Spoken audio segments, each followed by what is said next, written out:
वल्लभ श्री हरिवंश। महाराज जी आपके चरणों में कोटि कोटि प्रणाम। महाराज जी मैं माँ दुर्गा का भक्त हूँ, माँ दुर्गा के दर्शन करना चाहता हूँ, तो मैं क्या करूँ कि वो जल्दी आ जाए महाराज जी?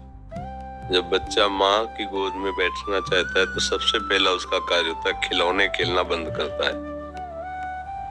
माँ उसके पास खिलौने बेचती है, जितना वो माँ की तरफ बढ़ने की कोशिश करेगा तो माँ कार्यरत है तो उसे खिलौना भेजेगी, दे दो ये सब।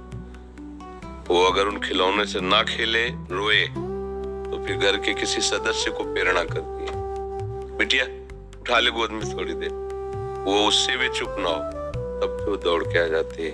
भाव, पहले हमको इन भोगों का त्याग करना होगा जिन भोगों में हम खेल रहे हैं। फिर हमारी अनुकूल मांगे हमारे सामने आएंगी, माँ से ना मिलने के लिए बाधा बनकर।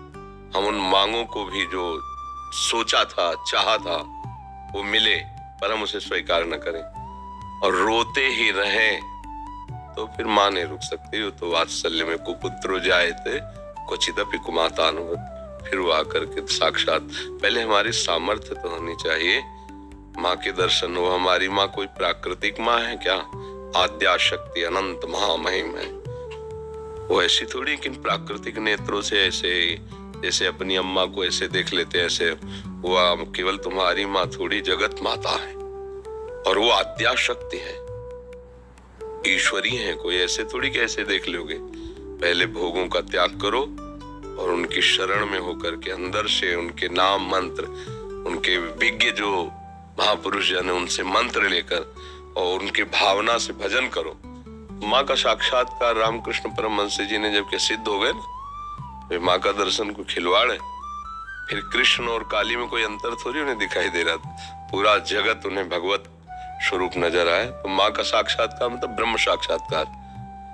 माँ कोई प्राकृतिक माँ थोड़ी है कि ऐसे ही गोद में बैठे जाओगे। उसके लिए ब्रह्म स्वरूप होना पड़ेगा, समस्त विकारों का त्याग करके केवल माँ की प्राप्ति के लिए। तो चाहे श्री कृष्ण प्राप्ति के लिए, चाहे माँ की प्राप्ति के लिए, वही प्रभु बने हुए हैं सब रूपों में। तो जितना सत्संग है सब उन्हीं की प्राप्ति के लिए है।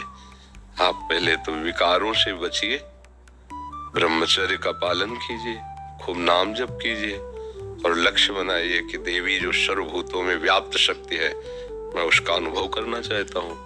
तो आ जाएंगी, कृपालु है, कृपा करके दर्शन दे। देवी प्रपन्नार्थ हरे प्रसीद, प्रसीद मातर जगतोखिलस्य, प्रसीद विश्वेश्वरी पाहि विश्वम, त्वमीश्वरी देवी चरा चरस्य।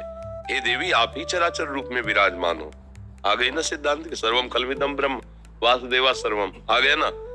एक ही बात है, वो तत्व एक ही है, चाहे उसे माँ कहो चाहे पिता कहो, चाहे दोस्त कहो चाहे प्रीतम कहो। वही सखा है, वही प्रीतम है, वही माँ है। तुम जिस भाव से भजोगे आ जाएगा। तुम्हें माता च पिता तुम्हें, तो वही शिव है, वही शक्ति है, कोई दो तो है नहीं। वही माँ है, वही पिता है। आप माँ भाव से भजोगे, हमारे प्रभु माँ भाव से आ जाएंगे।